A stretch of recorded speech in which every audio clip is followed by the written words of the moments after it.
to Josh Adams.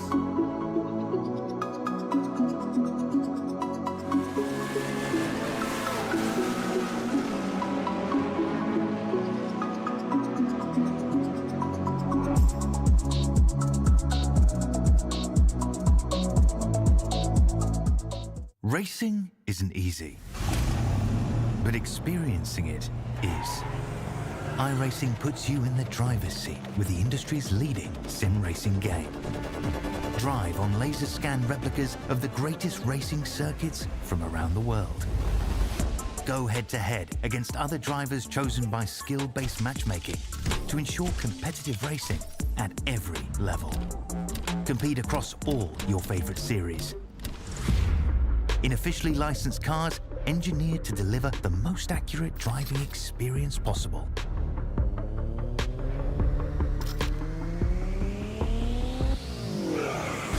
Join a race or host your own with players from across the globe. Race against the computer or in a league with friends. Feel the thrill behind the wheel. Visit iRacing.com.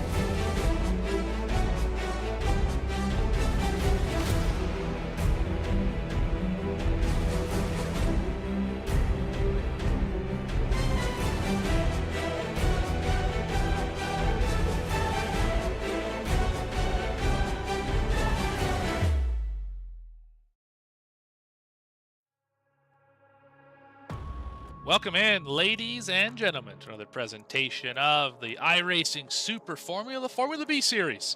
Here on VSPEED, it's top split, strength of field session of the week. We look forward to every single week. Brought to you in part by Graham Crackers Racing. No matter if you're searching for speed or a place to race, you found it. Stop by Graham Crackers Racing's Discord, where everybody's welcome. Looking for a team? You're in luck. We're actively recruiting for both Super Formula 23 and NASCAR teams. Join us today by using the link in the description below or the QR code on your screen. Also got a big shout out to Race Ready 3D, whose links in the description as well, and simracingnation.com. We're here on VSPEED. Logan is back. Morgan, your color. Logan, how we doing? Doing great, Morgan. Really looking forward to getting this race started here at Donington Park. What a course we have on the schedule here. Just shy of 2.5 miles around this 12-corner circuit. Opened up May 30th, 1931 there in England. Not a whole lot of elevation change, but there are some spots on this track you have to pay attention to. Diving down into corners over a blind hill, it will be a challenge for some of these drivers. Absolutely. So far, though, so good for our grid. Logan, take it away. Starting on that number 1 position, a name that we've known to come and love. It's Jansu Foster in the 3, starting next to the 2 of JT Smeaton for row number 1. Row number 2 is the 4 of Louis Cachon next to the 10 of Nadi Amel. Row number 3, Valerio Tavares starting out next to the 11 of Felipe Sarkis. In P7, it's the 7 of Lucas Hand next to the 5 of Dennis Branch. And rounding out our top 10 is the 16 of Benjamin David next to the 12 of Simon Scholes. Final 6 on the grid look like this. Jacob Reed in the 1 will start 11th. Jared Akers will start in 12th. 13th will be Victor Odd in the 15. Miguel Fachado starts 14th in the 14. Final row looks like Dan Jang and I am Keeman. That's a look at your grid here.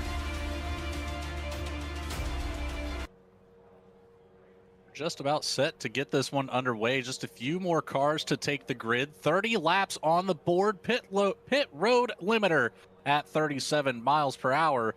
Wet tires are optional. I did not quite get a look at the weather coming into it, but I don't believe we have any rain in the forecast. Local yellows only, and of course, being the B Open Series here. Open setups for these drivers. We talk about it week after week. Who's got the faster short run car? Who has the more patience to wait for the faster long run car? It's all going to come down to just how easily these drivers can really navigate these first 2 laps or so. And we are set here, ready to go. The lights will come off. They will go out. And it's a race down into turn 1. Here we go at Donington.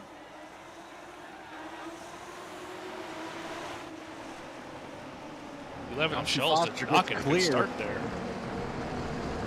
Foster does a great job of getting out ahead before turn 1. It was side by side for JT Smeaton and the 10 of Nadia Mel. They've sorted it out. Smeaton up to P2 here, holding on to that number 1 spot. Nadia Mel position around Lewis Kachan. Here we go. This is the fastest section, in my opinion, on this track. Out of turn number 1, all the way down to turn number 4. You can essentially put the foot to the floor. A slight lift into turn 4. Once these tires come up to temperature, you'll be able to fly through the middle portion of the track. Down back into turn 7. That's where you have to kind of slow things up. But as we make our way through turns 9 and 10, a couple of pylons you have to focus on. You don't want to rip the right front or the right rear wheel off. Slow it all the way down for big the crash. Melbourne hairpin. And it's carnage in the hairpin. Dennis Branch up in it. Lots to look at on this lap, for sure. As we make our way back around the start-finish line, Jansu Foster taking home the first lead lap of the race with a 1.3 second advantage over JT Smeaton. Let's go back and see some of these incidents that we started off with. Victor Odd and Dan Zhang having issues to start off the race.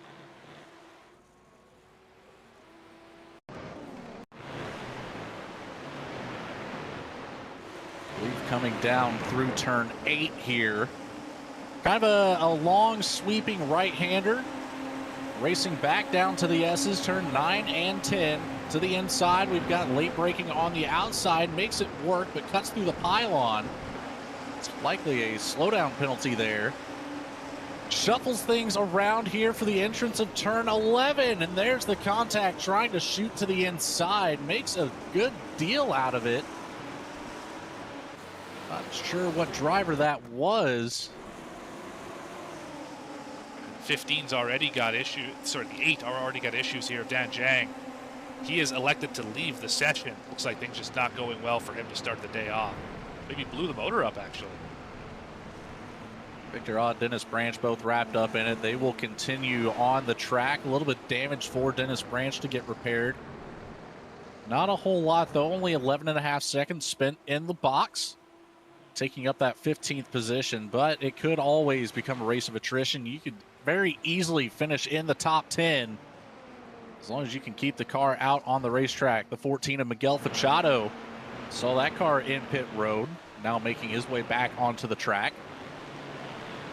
But up in the middle of this pack, around that 5th place spot, it's a battle for Lewis Kachan, Lucas Hand, and Valerio Tavares, all trying to sort their way out here of who's going to be in the top 3. Lewis Kachan gets around the outside of Nadia Mel before we get to the S's. Good pass for the 4 up into the top 3. Amel now will have to hold off that fast number 7 of Lucas Hand, who has Valerio Tavares hot underneath the rear wing. And these 4 definitely the tightest contested battle on the racetrack. Kind of catch up to that top 3, where Jansu Foster and JT Smeaton have pulled away from this group. Smeaton not losing a whole lot of ground to Jansu Foster at this point. Been hovering right around the 1.5 second margin. Lewis Kachan 2.7 behind JT Smeaton at the moment. Then you've got Jacob Reed coming in as the number 1 car today. Started P11, already up 4 positions to P7. You have to wonder what that one machine has in store for us. You don't come into these highest strength of field races of the week as the number 1 car by accident.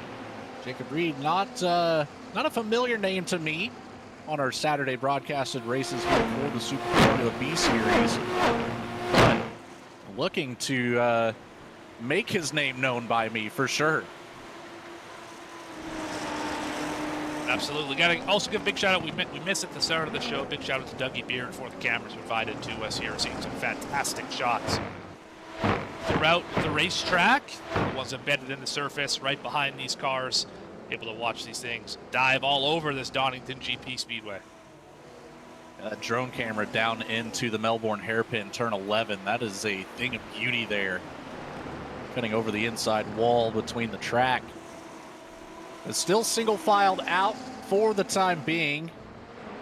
A lot of these drivers still have yet to touch that OTS button. That's another thing we like to mention time and time again throughout the course of a race. 2 drivers so far into the sub 1 minute 10 second bracket. Jansu Foster, JT Smeaton, no shock there, separated by 3/1000ths of a second on the fastest lap time. And they are a full half second ahead of Lewis Kachan whenever we want to talk about the fastest lap. Oh, sorry, half second. Sorry, I thought you meant on the racetrack. See, they are way ahead here so far in the race. Their first 5 laps, they have really put it on them. They're driving away very quickly from the rest of the field. Kachan and Amel, 2 drivers that have started to use that OTS system, running P3, P4. Then it's back to I Am Keeman, back in P8. Felipe Sarkis in the 11 and P9 has utilized about 50 seconds so far of the OTS. Simon Scholes, another driver, as well as Benjamin David, used it briefly, but half of this field has not touch that button just yet. Oh, big slide out of the corner there. That is the 9 of I Am Keeman. Here comes Felipe Sarkis in the 11, trying to make a move. Can't quite get there to challenge for the position just yet, but he has the speed. Keep an eye right here on this battle for P8. And we saw Sarkis not get a great launch. He dropped 3 spots right off the grid as soon as they launched. I was trying to make them all back here. Started in 6th, down to 9th. See if you can make it back up to even before this race ends. Lap number 6 already for the afternoon. It's a 1.5 second gap in front of the 9, back up to Jacob Reed. Reed about 0.6 of a second behind the battle for that 4th place spot. It's still between Nadia Mel, Lucas Hand, and Valerio Tavares. Other than that, it's pretty well single filed out through here. Take it back on the VSPEED instant replay. Take us through this one, Morgan. Simon Scholes looks like he's gone around here from just outside the top 10. He's on the curb under the braking zone, catches the curb there, and around it goes. I don't think he hit anything. No, he did not. Just lost the track position there. A little extra temp in the tires, and going to clean them off for all the grass.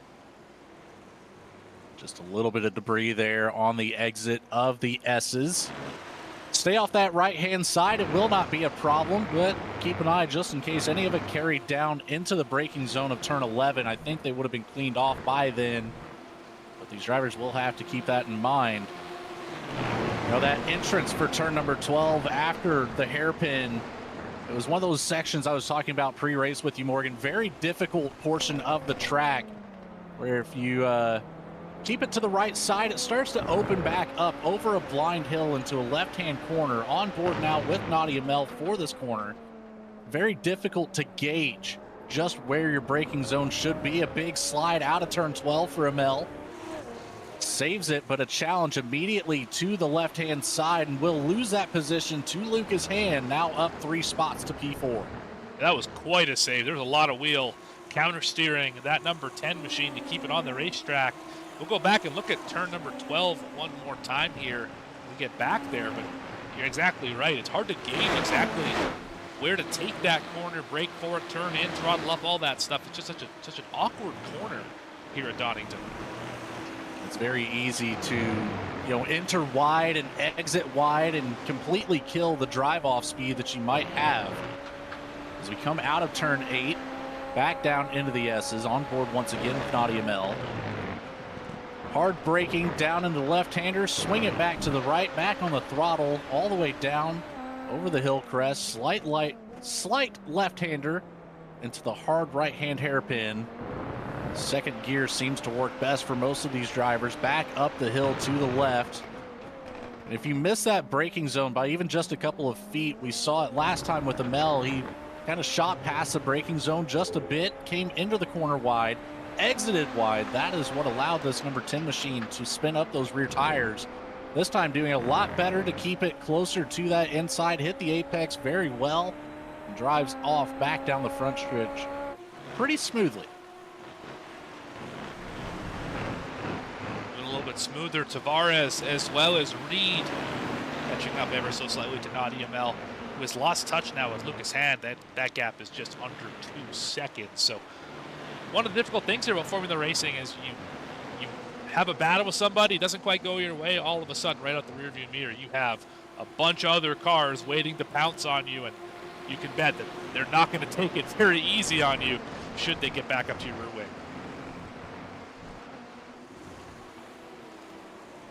These drivers that doesn't quite have to pay attention to that. That's the top three here. Jansu Foster, JT Smeet, Louis Kachan. They all have very large margins between each of these race cars that are even close for position. You don't want to say cruise control, but when you're the top two and you still have 200 seconds left in the tank of the OTS, it might as well be cruise control. Jansu Foster looking to mark off another win here on these broadcasted races. JT Smeaton once on the board as well. Louis Kachan has some work to do if he wants to put his name in that column. Lucas Hand, Nadia Mel round out your top five. Valerio Tavares, Jacob Reed, I.M. Keeman, Felipe Sarkis, and Benjamin David rounding out your top 10.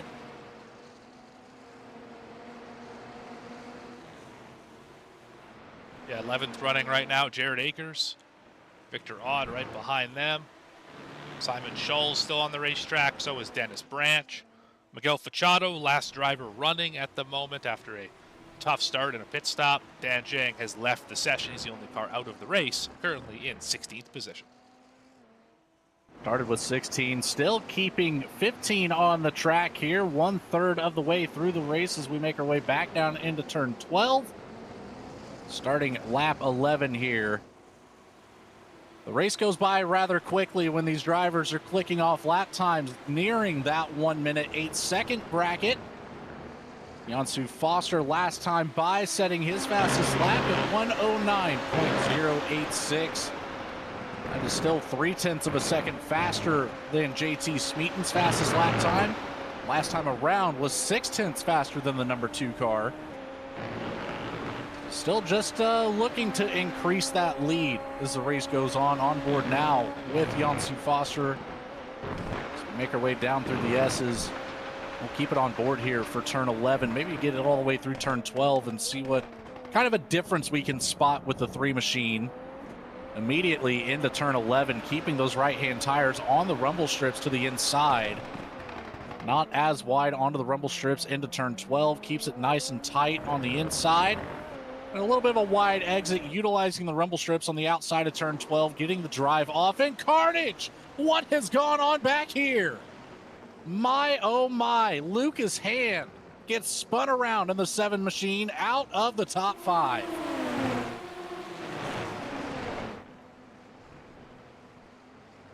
Down through the S's and just ahead, ends up cutting through the right-hand corner of the S's. Nearly 3 wide down into turn 11. Hand backs it out. Gets a good drive on the inside line. Oh, just got loose on the outside there. Yeah, Tavares clipped the curb and it brought him back into Hand, and Hand got the worst of that one for sure. Meatball flag as well on the 7, so that's going to be essentially a day ender. The 6 of Tavares has brought it down pit road, now entering the track surface once again. As we take a look at that 7 of Lucas Hand, all by his lonesome now. You can tell it's free and struggling. clear, but yeah, it's that meatball.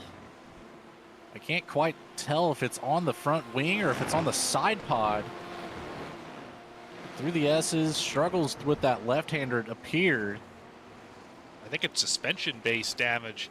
So it looks like all the body panels are still on it. It just seems awkward and twitchy anytime he puts any kind of wheel into it.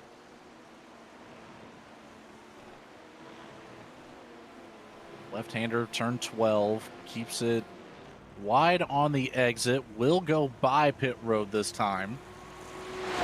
Lucas Hand only has a few laps to bring the 7 machine down pit road before race control forcefully exits him from the racetrack. But Hand feeling comfortable enough to continue his race. Despite the damage, the battle right behind between Benjamin David and Victor Odd has heated up.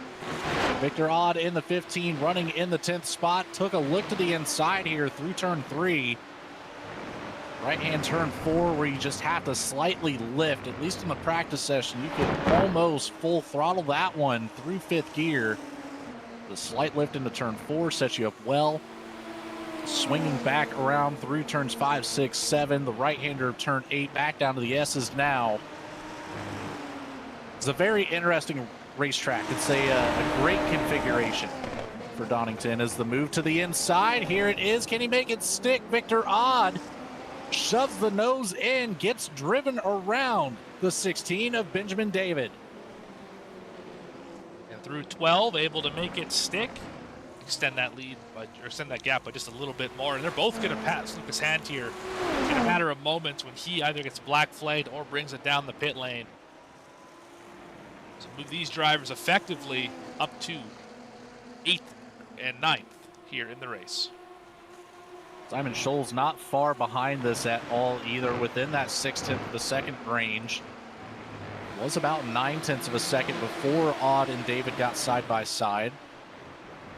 Odd now able to put some distance between himself and Benjamin David. Lucas Hand still plugging away at laps just ahead of him. Jacob Reed has moved up into the top 5, make that 6 positions gain for the number 1 machine, trying to make his way up to battle for a podium.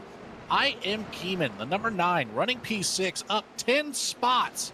Started at the very back of the grid, now working his way up into a hopeful top 5. Absolutely, and we'll have a look here at the point standings. These are the point standings for all of the races in the season, not just the broadcasted ones here. And we've see I.M. Keeman there in P7. He's been good all year long, all season long here. So definitely not a surprise to see him working his way up through the field. Probably a little disappointed in the qualifying effort back in 16th, but making the most of it here, running above the car number, meaning he is a little bit better than where iRacing would have predicted him to finish, should everything be equal. Of course, we can't forget about the points for the broadcasted races only. We know the fans love to see that. The drivers like to have the competition within themselves as well. I believe it's Timothy Fries-Larson running the top of that board. Had a 1-point advantage over JT Smeaton coming into it. But obviously, as we see here, Timothy Fries-Larson not on the track today. So we'll likely lose that number 1 spot. It's all going to come down to how it finishes with JT Smeaton and Jansu Foster. Foster at an 8-point disadvantage, but can make that up exponentially here, I believe. As it rolls right now, the checkered flag waved. JT Smeaton would be the current points leader, but you can see through the rest of the field here. It's our typical drivers that we see. A couple new names will likely be added here in the next week or so if we keep seeing this I.M. Keeman and maybe Jacob Reed entering the fields. Absolutely, and all it takes is one good race to rocket up the point standings. You can see the massive gap between 3rd and 4th, over 25 points in that instance. Win gets you 20, so you win a race just like Bradley Leonards did earlier, and you automatically jump up into the top 5 without really having to do much else. Of course, winning is a lot easier said than done. But still, that's kind of goes to show how close these points are and how difficult it is to earn these points. When you have a strength of field that's plus 5,000, I believe today was in the 5,300 range for the strength of field. And, you know, to say that winning would be easy for some of these drivers, it could be a statement, but I don't think that any of them would necessarily agree that this is one of the tougher things that you're going to come across. A highly sought after time slot here. It makes for some very, very fun racing. As the 5 right now trying to make way here, looking to get around Valerio Tavares is Dennis Branch. This is a battle for P12. That's another thing I like to always mention. The battle never necessarily has to be at the front in this series. The skill that these drivers have, you can find a battle just about anywhere in the field at any given moment. Valerio Tavares nearing that halfway through point of the OTS system, closing in on just 100 seconds remaining, just over halfway through this race. Both these drivers have made a pit stop already, so definitely not the way their races were intended to go at the start of it. As Simon Scholes, we're going to step away from this one, has really caught up and is putting down some steamy lap times. Getting right alongside Victor Odd and maybe take that spot away down into 12. Simon Scholes getting closer and closer to breaking into that 1 minute 8 second range for the fastest lap. Still only one driver to do it so far. Jansu Foster with a 108.888. JT Smeaton right at the cusp of it with a 109.010. Most of the drivers still have yet to break into the 0.0 range. So it's kind of spread out at the moment. A lot of 109.2s, a couple 109.1s, a lot of 109.5s on the board. Simon Scholes doing a great job, though, being in that middle of the pack, able to battle through the dirty air and putting down very quick lap times, like you said. He's got a faster lap time in the race than the 4 in front of him, so absolutely putting it on him. So see what this 12 can do here in these final 10 or so laps. The turn 12, we saw a move to the inside, nearly gets to the inside once again as Victor Odd sends it just a little wide mid-corner, able to close that door before Scholes can get into it. Slightly wide on corner exit at 12. Victor Odd puts the right side tires into the grass, kicks up a little bit of debris, but able to put the speed down on track. That's what matters most. Full throttle out of turn 1, all the way down the right-hander. The left hand of turn 3 into turn 4, slight lift.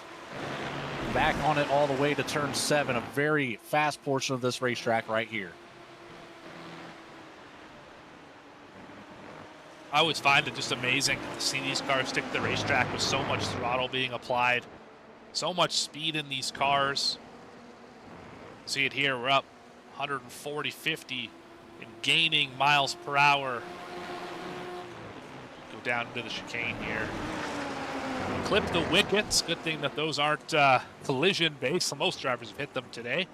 That would destroy the front wing in a hurry, having hit those, I imagine, pieces of wood that are sitting there, but all the way down to about 60 miles an hour and back up into 12 to just about 150. So a lot of speed variation along this racetrack. Speed variation mixed with the lack of elevation change here at Donington. It really makes for some interesting opportunities for passing. You can try to utilize that draft and catch back up. You can utilize the OTS and catch back up. You can simply just have the smoother line and be able to make up a lot of ground. And you mentioned the throttle application through the corners. You know, a lot of the times I've found, at least, sometimes being on throttle through a corner is way more beneficial than lifting or braking. It seems to really plant that front end of this race car. On board now with Jacob Reed. Currently running in the P5 spot, but trying to break his way into P4. That's the 10 of Nadia Mel just ahead, 0.4 of a second up the road. This Jacob Reed, he's got speed.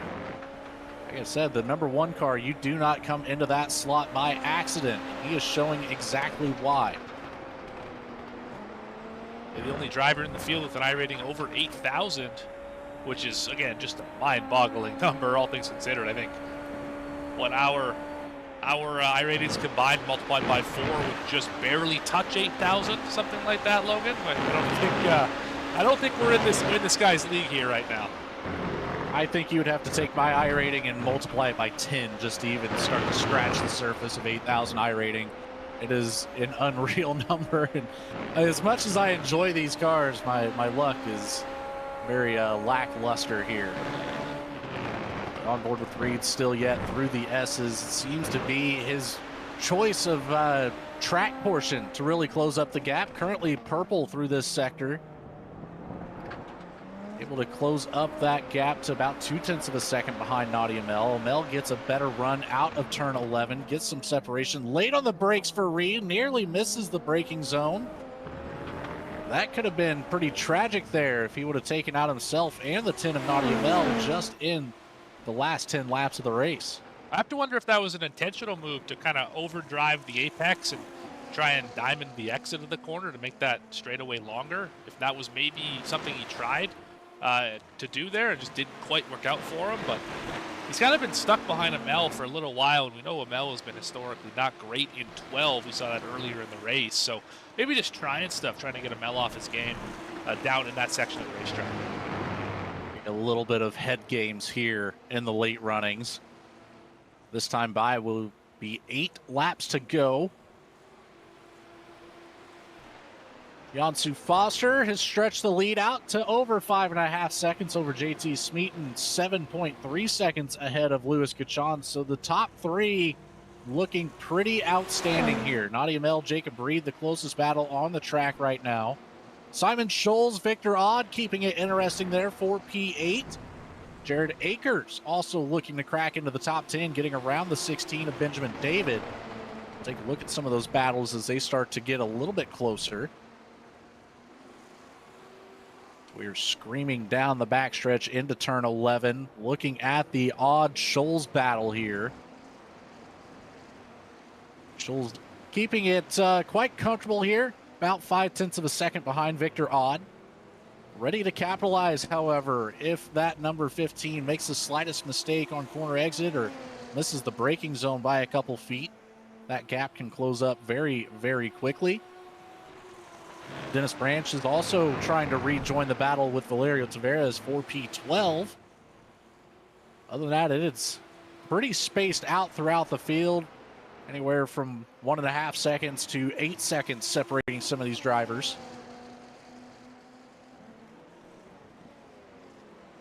Sue Foster back down the front stretch to start lap number 24 here. Donington is coming to an end just as quickly as we thought it would. These 1 minute 8 second lap times certainly make that lap counter tick by very, very quickly. We talked about it pre-race, Morgan, you and I mostly coming from the oval background, kind of comparing it to the 2.5 mile track at Daytona. And the lap times are rather similar. You know, only about 10 seconds off from each other. Yeah, it's interesting to see that. I mean, different cars, obviously, and different configuration, most certainly. But yeah, the lap times are not completely out of question, which is it's kind of a curiosity, really. But seeing, as you mentioned, these laps are ticking away very quickly. These might be the fastest lap times that we've seen all season long. I can't think of another racetrack where we're lapping in right around that minute 10 second range. Maybe Monza was around this time. I don't quite recall the lap times there, but definitely these guys are rolling right now. Lucas Hand in the 7 did finally bring it down pit road to serve that meatball flag penalty. Get some repairs done, but unfortunately 10 laps down, I don't believe the number 7 machine will make it back out onto the racetrack to finish this one out. Miguel Fachado has fallen 1 lap down to Jansu Foster and JT Smeaton. I believe Louis Cachan might be closing up on Fachado as well, putting the top 3 ahead of the 14th place driver. Jacob Reed now within 0.2 of a second of Nadia Mel. It was just at 1/10 of a second. So we'll keep our eye right here on the battle for P4. Jansu Foster will be up the road about 18, 19 seconds from these two drivers. Will be 5 to go here momentarily. Down the backstretch into the S's. Beautiful blimp camera here to see just how much room Jacob Reed can gain on the entrance of the S's. And it was about 0.2 of a second there. Closes the door even more up to Nadia Mel. Down into turn 11. Both drivers not quite using all of the real estate that's available on corner exit of 11. It looked like Jacob Reed a little bit late on the brakes again into turn 12. That opens up the gap, 0.7 of a second for Nadia Mel coming down the front straight. A little bobble for the 1 trying to get through 12 there. seems to be really diving into these corners a lot deeper, a lot harder, gaining a lot of time, but can't quite maintain on the exit to make it all worth it. So it about washes out with the 10 of Amel. But he's lost a lot of ground that lap. He's going to have to dig deep here. He's going to be able to go get that 4th place position. Jansu Foster, JT Smeaton still holding down P1, P2, 200 seconds in the tank for the OTS. Louis Cachon down to just 60 seconds remaining for the number 3 driver, or the 3rd place driver rather. Nadia Mel right at that 105-second mark. Jacob Reed still has about a 50-second advantage over Amel. So we'll see if that comes into play for this pass for P4. Amel about 45 seconds away from being able to use that push to pass again. 50 seconds remain for the number 9 of Keeman. 46 remain for the 11 of Sarkis. Seeing a lot of those times start to trickle down here late in the race. These drivers finally trying to make those late race passes, gain an extra position or 2 if possible, maybe even for some defense here. Is Louis Cachon back on the button? Nadia Mel, 10 seconds until he's released again. Jacob Reed hot on his trail still yet. 1 second behind that number 10 machine. Issue here for Dennis Branch. Knocked the front of that machine off the tires and the wing.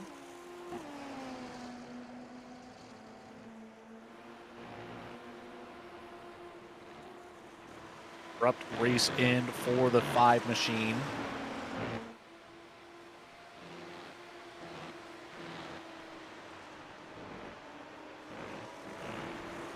Cut A little wide dirt on corner exit. Absolutely, yeah, there it goes. That section there between turn 7 and turn 8. And even the exit of turn 8. It can be pretty treacherous if there's any sort of debris on the track. And move to the inside up here. Simon Scholes, Victor Odd. Odd gets back around on the outside. The drive down into turn 12 goes in his favor. Simon Scholes, though, right there showing some strength. Both drivers have the OTS available. 50-second gap between the two in favor of Scholes. See what this number 12 can do here with just 3 laps to go. Try to crack a little bit further up into the top 10. By far the closest battle on the racetrack right now. Only drivers within a quarter second of each other. That's the gap, about a car length, maybe 2, making 3 now. As Odd slowly pulls away, but the back half of the racetrack is where Akers has been better. Scholl, sorry, has been better. See what he can do. That's where we're going to see these fast laps being set by our leaders, Jansu Foster, JT Smeaton, both utilizing the OTS now. See if either one of those guys can crack into the 107 range. 2 laps to go down into turn 11 for Odd and Scholes.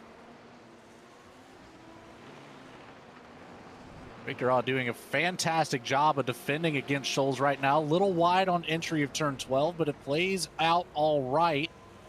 The 15 stays ahead here. Simon Scholes takes a look to the inside down into turn 1. Can't quite get there. Has to back it off before blowing out of the corner exit. Loses all that ground he just made. 0.6 of a second now separate P8 and P9. Yeah, he thought about it, made the right choice to not make contact. That, of course, would have likely ended both of their days. Regroups. He's got 1 more shot at it here with 2 laps to go. Jansu Foster coming down the front straight. It'll be 1 to go here at Donington. The number 3 machine still using the OTS. 108.260 last time by. Still not matching the best lap time he's had so far tonight. So he's got 1 more opportunity to crack into the 107s. JT Smeaton with a 108.109.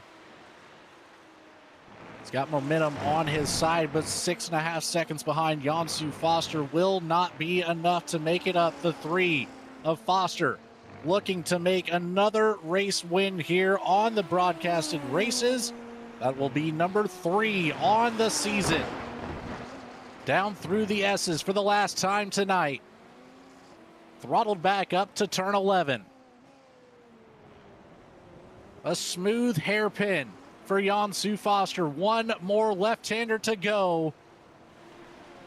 As soon as he exits turn 12, the checkered flag will be in the air. The number 3 of Kevin, Jan-Sue Foster, leads every single lap of the race.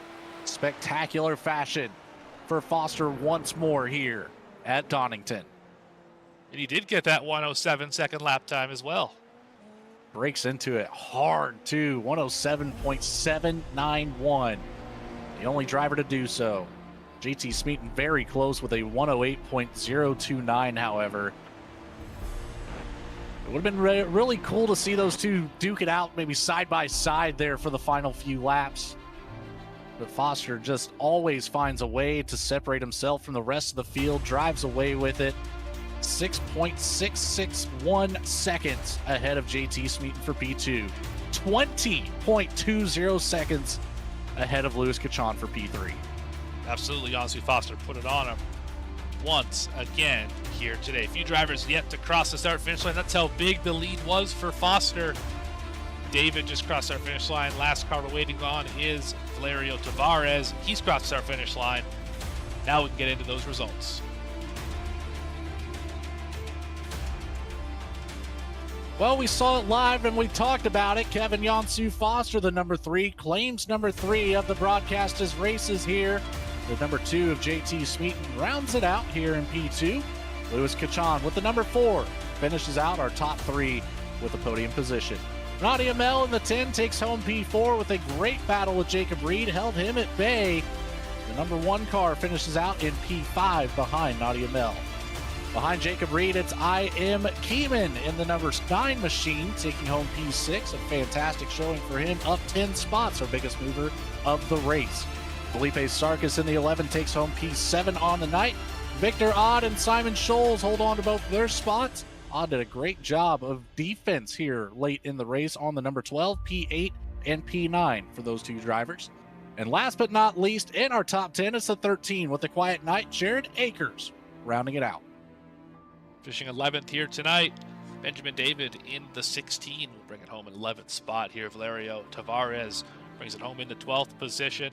Miguel Pachado, one lap down here, finishes in 13th. Dennis Branch, 4 laps down. Obviously saw him head on into the barriers. He finishes in 14th. Lucas Hand had the meatball early, 15th for the 7. And Dan Jang had an issue with the motor. It looked like he finishes 16th, the last driver on the grid here this evening. Well, Morgan, we've already got our top 3, or at least our top 2, ready to have a word with us. What do you say we catch up with our race winner, a name that we all know and love, Kevin Jan-Sue Foster? Once I hit the correct button, that would help exponentially here. There we go. There's the right one. Kevin Jan-Sue Foster. It's Logan and Morgan up here in the VSPEED booth. You got a copy, driver? Hello, Logan. Hello, Morgan. How are you guys doing? Doing great, my friend. Another fantastic race for you. 30 laps led. You started on the pole. You saw your way all the way to victory, only having to pass a couple lap cars even. So not a whole lot going on for you up at the front of the field. A 6.5 second advantage over JT Smeaton, 20-second advantage over Louis Cachon. Tell me about how your race went here, Kevin. I know it might have been rather uneventful for you. Yeah, well, I mean, it's kind of ironic in some ways. This week I didn't really put much practice or preparation into Donington, and the pace just came naturally. And then take, for example, last week at Spa, you spend the entire week practicing, and then you have a little incident early on in the race. So I guess that's just racing for you. Donington, yeah, I mean, it's a high commitment track. A lot of the corners are blind. Track limits are always deadly, and there's a lot of places where if you touch the curb wrong or the grass, it'll just send you spinning. So it was just a matter of like managing the pace, pushing, but also not overdoing it, and potentially bottling what was could have been an easy race. I tried to capture that a couple times here. Fantastic producer Morgan Cook, obviously getting us some onboards for what I thought was the hardest corner on the circuit, turn 12, that blind uphill left-hander that you just mentioned. A lot of blind corners here at Donington. Now, we saw a couple drivers that it might have missed the braking zone a little bit, or, you know, what's the mentality of getting into turn 12? Are you playing that one a little bit more cautiously just because it is what it is, or, you know, are you getting rather comfortable with it enough to really send it into the corner. Yeah, well, the nice thing about this car, the SF23, is it lends itself to a myriad of driving styles. Some drivers really like to square off the corner, they like to brake early, get the car rotated early in the corner and on throttle early, just sequencing everything early on. And it also rewards a driving style where if you can carry the min speed throughout the entirety of the corner, you keep the downforce in the car and you've got more grip. It's one of the reasons why the racing with this car is so good when the track suits it.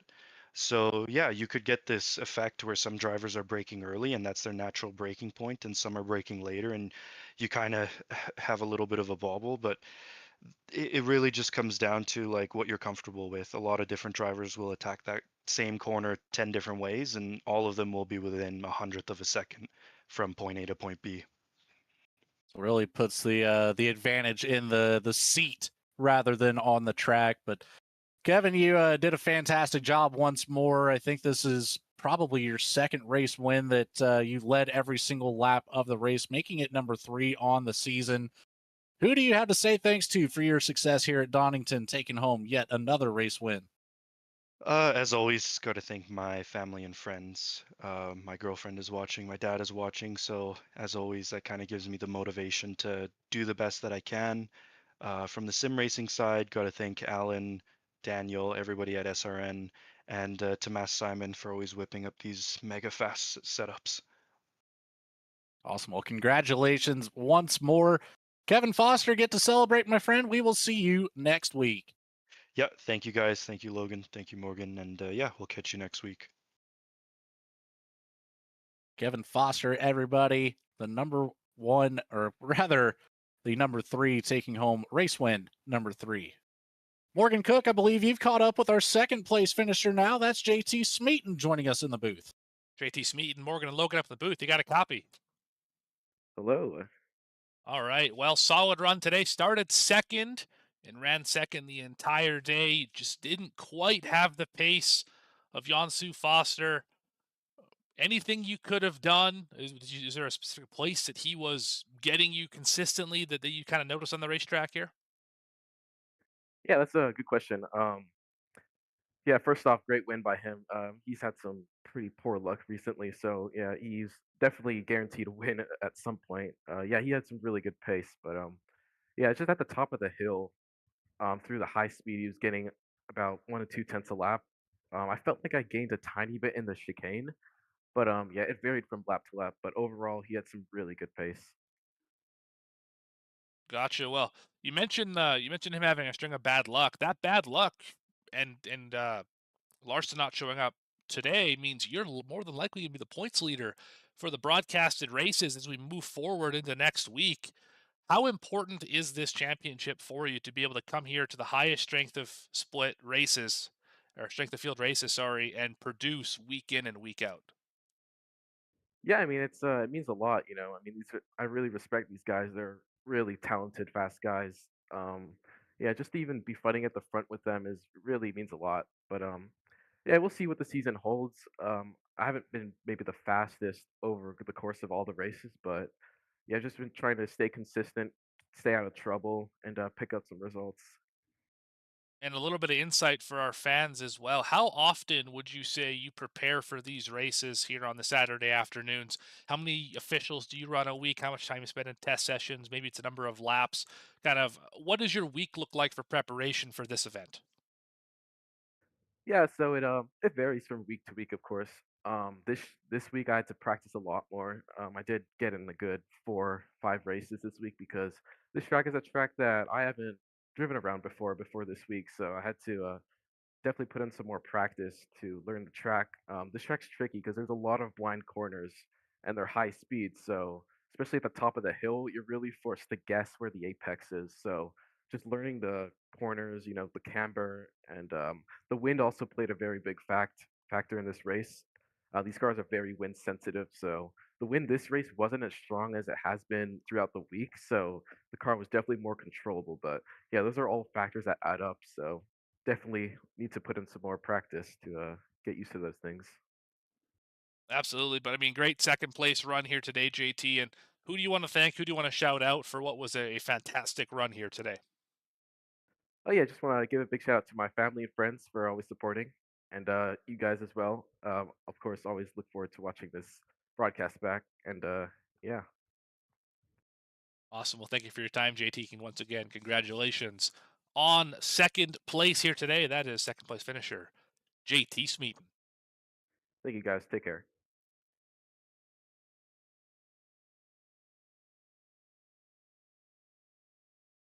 All right. Well, that will just about do it here for our coverage of the Top Split Super Formula 23 series here on the iRacing Officials, which has become one of the better shows, I think, on all of iRacing throughout the week. It's just some fantastic drives, Logan. We say it every single week, but these guys know how to drive these Super Formula 23 race cars. You know, it comes down to the pure talent, the availability of being able to put yourself in these cars and practice, even just getting up to the point where we've mentioned, you know, we've had drivers in here breaking that 8,000 iRating ceiling. And it's incredible to get out here and watch these guys week after week. They put on one heck of a show every Saturday. You know, I can't find a better way to spend my Saturday afternoon here at 4:30 Eastern. Absolutely. It's been a lot of fun all season long. We're going to continue to do it all season long. We'll get to that in just a second, but I got to give a big shout out as well to some of our major donors, Graham Crackers Racing and Race Ready 3D. No matter if you're searching for a place to race, you found it. Stop by Graham Crackers Racing Discord where everybody's welcome. Looking for a team?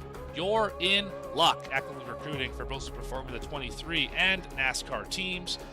Join by using the link in the description or the QR code on your screen. That's for Graham Crackers Racing. If you haven't already, check out the description and the link below for Race Ready 3D as well. At simracingnation.com, the partnership has been fantastic with them and VSPEED. They've helped get this to where it is, this broadcast partnership, and it's just been a lot of fun to be a part of it as well. So if you haven't already, please hit the like button on the video, subscribe to the channel so you have just a moment of the racing action. As well, these races are funded via donation, so check out the link in the description for that donation link to make sure we continue to be able to provide these races to you. It's a lot of fun to do it. It's a lot of fun to have these drivers show what they can do in the iRacing Officials. But for everybody at VSPEED, Bradley, Adam, Eddie, Logan, all the other commentators and producers who make this thing possible. Of course, for Logan Threlkeld here tonight, our lead commentator. I've been Morgan Cook. Cameras by Dougie Beard. See you next time, right here on VSPEED.